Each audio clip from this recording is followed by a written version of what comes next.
Whole of Government atau WOG. Negara pertama yang menjalankan pendekatan ini adalah negara Inggris. Lalu, bagaimana dengan Indonesia?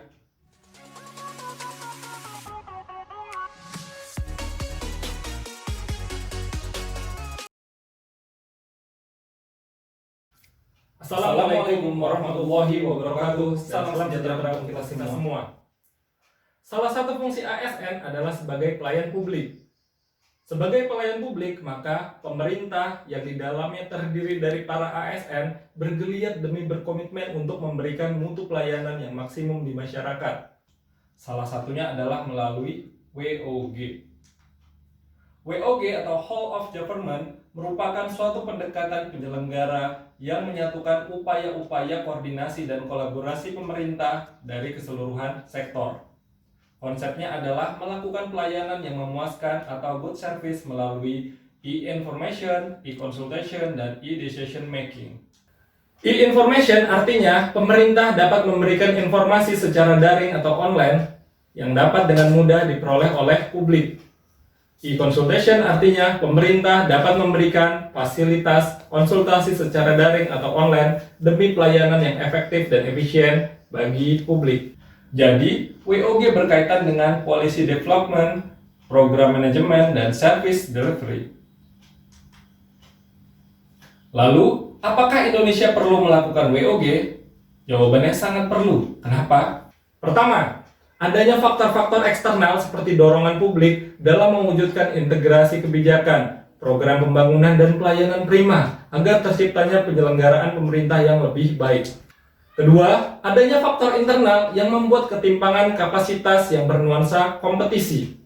Perbedaan-perbedaan orientasi sektor dalam pembangunan bisa menyebabkan tumbuhnya ego sektoral yang jelas merugikan negara Indonesia. Ketiga, sebagai negara yang beragam, latar belakang budaya, adat istiadat, serta banyak hal lainnya, maka Indonesia perlu suatu sistem agar tidak terjadi disintegrasi bangsa.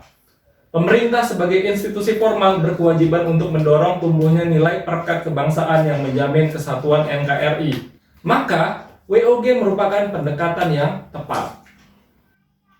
Lalu, bagaimana bentuk WOG dalam lembaga pemerintahan?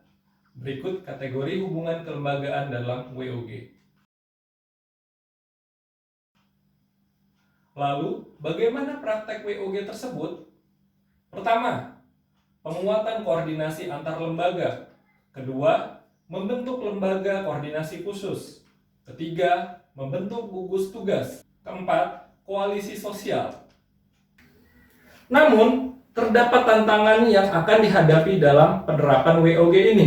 Yang pertama, kapasitas SDM dan institusi.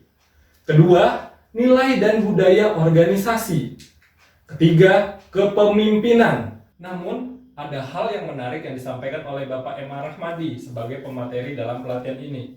Beliau berkata bahwa tantangannya tak hanya itu, terdapat pula hambatan lainnya seperti adanya politik yang menimbulkan ego sektoral, adanya hambatan informasi yang mempersulit koordinasi, serta adanya deadline dalam usaha membentuk WOG ini.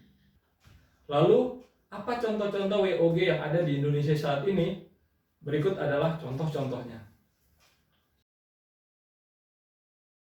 WOG yang saya dapat terapkan sebagai ASN dosen.